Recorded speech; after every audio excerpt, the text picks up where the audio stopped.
जय हिंद वंदे मातरम। साथियों, आज बात करेंगे रियलिटी ऑफ एमए।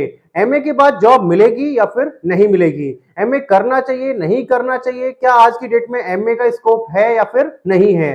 तो एमए को लेकर आपके जितने भी डाउट, जितने भी क्वेश्चंस हैं, उन सब का आंसर आपको आज की इस वीडियो में मिलने वाला है। तो वीडियो बहुत इंफॉर्मेटिव होने वाली है, वीडियो में अंत तक बने रहिएगा। और यदि आप चैनल पर पहली बार आए, चैनल को सब्सक्राइब कर लीजिएगा, बेल आइकन को प्रेस कर लीजिएगा। तो साथियों, बात करते हैं रियलिटी ऑफ एमए। एमए आपका एक 2 साल का पोस्ट ग्रेजुएशन डिग्री प्रोग्राम है, जिसको आप ग्रेजुएशन के बाद कर सकते हैं। ग्रेजुएशन में आपने कुछ भी किया हुआ हो, BA, BSc, BCom, BBA, BCA, उसके बाद में आप क्या कर सकते हैं, अपना एमए कर सकते हैं। एमए आपका अलग अलग सब्जेक्ट से कराया जाता है। जो सिंगल सब्जेक्ट से आपका एमए होता है, जैसे आप एमए हिस्ट्री से कर सकते हैं, हिंदी से कर सकते हैं, इंग्लिश से कर सकते हैं, ज्योग्राफी से कर सकते हैं। बहुत सारे सब्जेक्ट हैं जिससे आप अपना एमए कर सकते हैं। अब बात आती है कि एमए करना चाहिए नहीं करना चाहिए, रियलिटी ऑफ एमए है क्या, जॉब मिलेगी या फिर हम जॉबलेस रहने वाले हैं। तो साथियों, आपको बता दें, यदि आप एमए करने के बाद प्राइवेट सेक्टर में जॉब का सोच रहे हैं, जॉब का प्लान कर रहे हैं कि एमए करने के बाद हमें जॉब मिल जाएगी प्राइवेट सेक्टर में, हमारा सैलरी पैकेज काफी अच्छा खासा होगा, तो बिल्कुल भूल जाइए। प्राइवेट सेक्टर में एमए करने के बाद आपको कोई जॉब नहीं मिलने वाली है। एक एक्सेप्शनल केस है कि आपको जो टीचिंग के फील्ड में, आपको जो प्राइवेट स्कूल्स हैं उनमें आपको जॉब मिल जाए, और प्राइवेट स्कूल्स में जो आपको जॉब मिलेगी वहां पर जो आपको सैलरी है, आपको पता ही है वहां पर सैलरी का लेवल क्या रहता है। तो यदि आपको एमए करने के बाद आप सोच रहे हैं कि आप प्राइवेट सेक्टर की तरफ आप अपना करियर बना लें, प्राइवेट सेक्टर में आपको जॉब मिल जाएगी, तो बिल्कुल भी ऐसा आप मत सोचिएगा, एमए बिल्कुल भी मत कीजिएगा। एमए करने के बाद प्राइवेट सेक्टर में आपको जॉब आसानी से नहीं मिलने वाली है।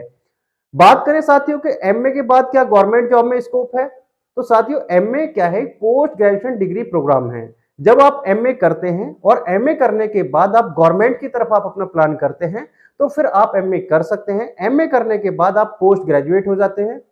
यदि आपका सब्जेक्ट कॉम्बिनेशन बन रहा है तो आप पीजीटी के लिए एलिजिबल हो जाते हैं, पीजीटी के लिए आप भर सकते हैं।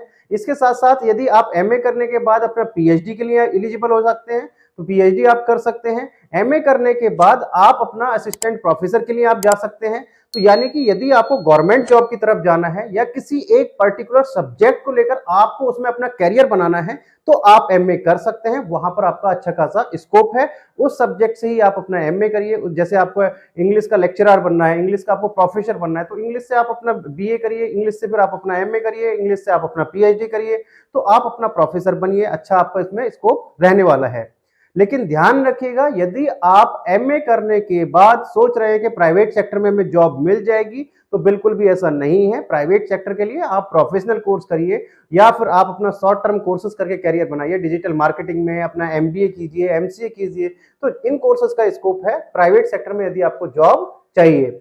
तो बस एमए का इतना ही स्कोप है कि आपको यदि गवर्नमेंट जॉब में जाना है या आपको एक पर्टिकुलर कोर्स को, पर्टिकुलर फील्ड में आपको जाना है, तो आप अपना पर्टिकुलर सब्जेक्ट से एमए करिए, फिर आप उस अपने सब्जेक्ट में करियर बना सकते हैं। तो आई थिंक आपको जो डाउट है वो क्लियर हो गया होगा कि प्राइवेट सेक्टर में जॉब नहीं है। यदि आपको गवर्नमेंट सेक्टर की तरफ जाना है, कॉलेज यूनिवर्सिटी में प्रोफेसर बनना है, या फिर आपको पीजीटी के लिए एलिजिबल होना है, पीजीटी के लिए अप्लाई करना है, तो आप अपना एमए कर सकते हैं। या फिर आप इंडिविजुअल सब्जेक्ट से एमए करके, जैसे आप एमए सोशियोलॉजी से करके, कुछ विभाग ऐसे हैं गवर्नमेंट में जहां पर सिर्फ एमए ही मांगा जाता है, तो यानी कि गवर्नमेंट जॉब में ही आपका इसका स्कोप रहने वाला है। तो आप एमए अपना गवर्नमेंट के लिए कर सकते हैं। तो आई थिंक आपके जो डाउट है वो क्लियर हो गए होंगे। यदि हो गए हैं तो आप कमेंट बॉक्स में जरूर बताइएगा, वीडियो को शेयर करना मत भूलिएगा। मिलते हैं आपसे नेक्स्ट वीडियो में इस तरह की इन्फॉर्मेशन के साथ, तब तक के लिए जय हिंद, जय भारत।